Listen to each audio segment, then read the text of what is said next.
নমস্কার বন্ধুরা, আমার একটা রান্নার রেসিপি ভিডিওতে তোমাদের জানাই ওয়েলকাম। তা কিছুদিন আগে আমি কুমড়ো পাতা বাটা কী করে করি সেই রেসিপি শেয়ার করেছিলাম। তবে আজকে করব লাউ পাতা আমি কী করে বাটা করি তার রেসিপি। তা কিছুটা লাউ পাতা নিয়ে নিলাম, ভালো করে ধুয়ে নিলাম, আর কিছুটা রসুন, কাঁচা লঙ্কা আর কালো জিরা নিলাম, আর লঙ্কাটা যে যেমন ঝাল খাও। তারপরে লাউ পাতাগুলো একটু গরম জলে ভাপিয়ে ভালো করে চিপে জলটা ফেলে মিক্সির বাটিতে দিয়ে দিলাম, লঙ্কা দিলাম, কালো জিরা দিলাম আর কিছুটা রসুন দিয়ে দিলাম। পরে একটা পেস্ট করে নিলাম। আর এদিকে কড়াই বসিয়ে কড়াইতে সর্ষের তেল দিয়ে দিলাম আর একটা শুকনো লঙ্কা ফোড়ন দিলাম। পরে কিছুটা রসুন অল্প থেতো করে দিয়ে দিলাম।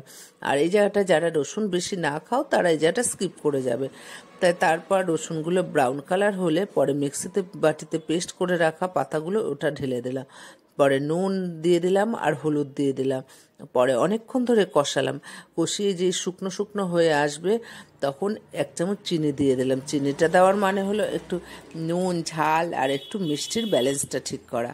তা আবার চিনিটা দেওয়ার পর আবার কতক্ষণ কষাতে থাকলাম। আর তখন সবুজ কালারের থেকে একটু কালচে ভাব হয়ে আসবে, তখন আস্তে আস্তে মানে একদম শুকনো হয়ে যাবে, তখন আমি কড়াই থেকে তুলে নেব।